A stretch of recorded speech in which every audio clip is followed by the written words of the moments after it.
Ay, coming in, yeah.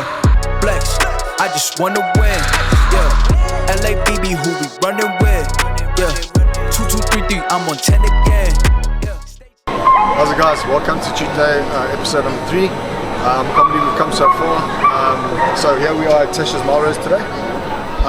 We're going to enjoy some good food. This is probably one of my favorite restaurants. I mean, they got everything on the menu here. They got from desserts to savory to sweet stuff to like literally everything. So take a look what we're going to have next inside and keep in touch. And today I'm going to actually talk about the science and a bit of nutrition stuff and why people aren't losing weight and what's the real determining factor and how we can get away with these cheat days and how we can still stay lean and still live a lifestyle where we can have days like this. And I'll explain things later, but for now, this is Tashas Melrose. We're going to take you inside, enjoy some good food and show you what's up on the menu inside. That you just off the rapping, keep it on my body, bitch, I'm broke if you ask it. Don't gotta sell Cialis, flawless, broken whips as long as it is foreign. Heard you want it cause the yam's enormous. What's an ass if she isn't gorgeous? Live my life, last name of Morgan Freeman. Trying to touch a forest, do not know when knocking on the door is. Came in, did it like the Porsches coming in. So basically, the biggest determinant factor is to lose body fat. It's simplicity lies in like genius. People just want to like look for magic pills, magic potions, magic diets. The best diet is simply the one that you can really stick to, the one that you can adhere to. But at the end of the day, if you don't make it a lifestyle, you'll always be a weight loss tourist. You'll never be a weight loss resident. So put it in simple biological terms, how I get away with this is you diet for a period of time, and the only way you diet through a good form of nutritious whole foods with some form of structure, routine and regimentation in sort of relative deficits till you reach a body fat that's sustainable. Then you start implementing sort of like cheat meals, refeeds, cheat days, and then you experiment on yourself depending on how lean you are, how hungry you are. You pay attention to your energy, your satiation, your hunger, fatigue, concentration. All those qualitative cues determine when and how you implement well-timed refeeds, cheat meals, cheat days. It just depends in context, how lean you are. So, instance for me, if I've been dieting for like 12, 16 weeks, I've been riding the wave of biology for 16 weeks. Say I've been in a deficit for 16 weeks. I've reached a level where I'm quite lean, like 7% body fat, which I can sustain year round, and I'm happy and I feel good. And if you actually look at a biological wave, so like I always say, summer to winter doesn't come overnight, and the way your body changes through stress, through the stress reflex sort of alignment. So you apply the stress and you get the after effects from the response much later. Just like summer doesn't go into winter overnight. Same with your body. You don't get the effects of the deficit, straight away within a day or 2 days or 3 days. Those come over time. Biology works over time, and I like slower, better, more consistent. I don't like these short, mini cuts, fast things. In biological terms, your body doesn't really work like that on paradigm shift. Say I'm driving for 10,000 kilometers, and I take a U-turn of 1,000, and then I go back for another 1,000. That's 2,000. So if you actually look at it, I've still got 8,000 ahead. So if you actually take the wave, I'm still in a deficit because it's the averages over time that count. But metabolically, I have to be primed. So if I've got too much body fat and I'm doing these cheat days and these cheat meals, I've got too many adipocytes filled with body fat, I'm actually going to be sabotaging my efforts. This is more of a maintenance diet. So you actually sort of stay in relative deficits in the week, and then you implement the well-timed refeeds on the weekends or whatever your body feels like, and you go accordingly to how you feel and what your body. If you find that you're having these cheat days and you start putting on body fat, then obviously you need to carry on back on the cycle of getting into that deficit. And this is paying attention to your body. So I prime my metabolism, and a lot of my clients do this strategy, but it's not for everybody. Now, this cheat days are not an indulgence, it's not a binge.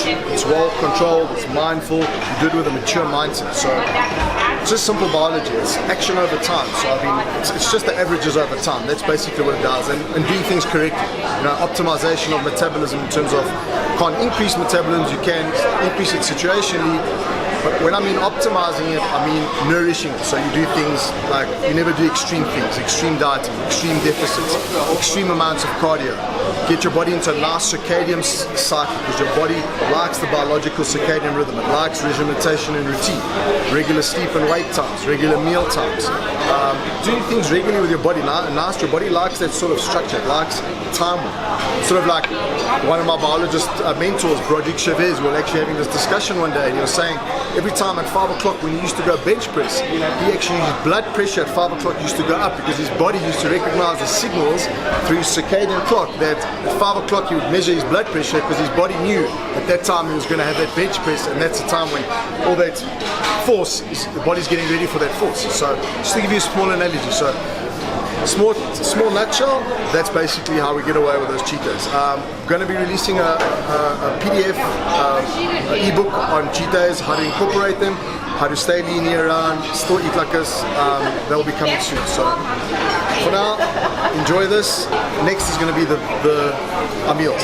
Cheers. Yeah, flex. I just wanna win. Yeah, LABB who we running with. Yeah, 2233, I'm on 10 again. Okay, alright. Coming in. Okay, so we're here at Tashas Melrose, probably the best food in Joburg. This is the bar one cheesecake, so I'm gonna start with this one. Let's try this one and let you know how it is.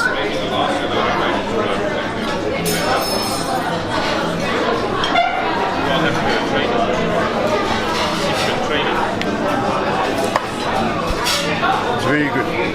This is the macadamian caramel cheesecake.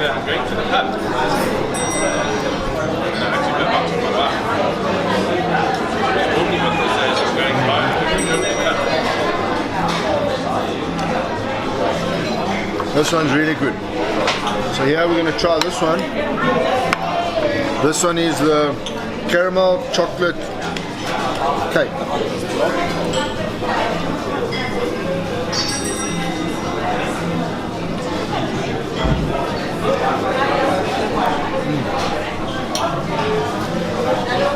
I'm not a big chocolate cake lover, but this is really good.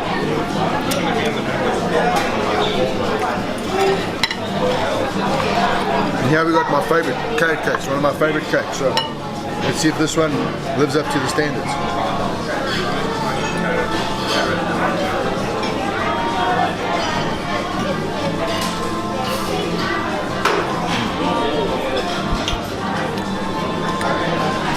This is really good.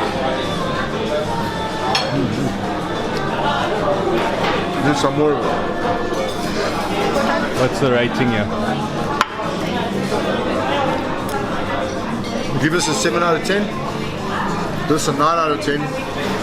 Because I'm not a chocolate lover, 7 out of 10. And this definitely a 9 out of 10. But so far, these two are my favorite. But again, it's personal preference. So I'm a lover of carrot cakes. So. And here you just came in time for the one that's special. This is called, what's it called? Moist chocolate slice. So this is like caramelized cashews with like a bar one sauce, and a fudge brownie cake with ice cream. So let's dig into this baby.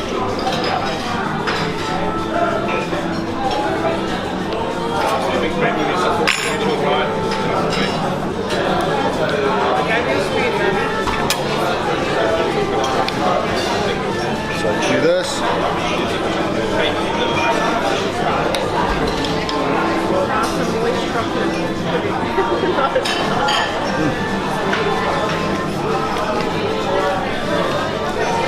This is unreal. But it's safe to say we're not going to have it on the menu. I don't know why. But if you haven't been to Tashas Melrose, you better hurry up and get this dessert because it's ridiculous. I might just finish it as you speak. Sorry, Mark, I might not leave you something. I have to leave everybody else. I'm sorry, I would have finished it. I nearly did.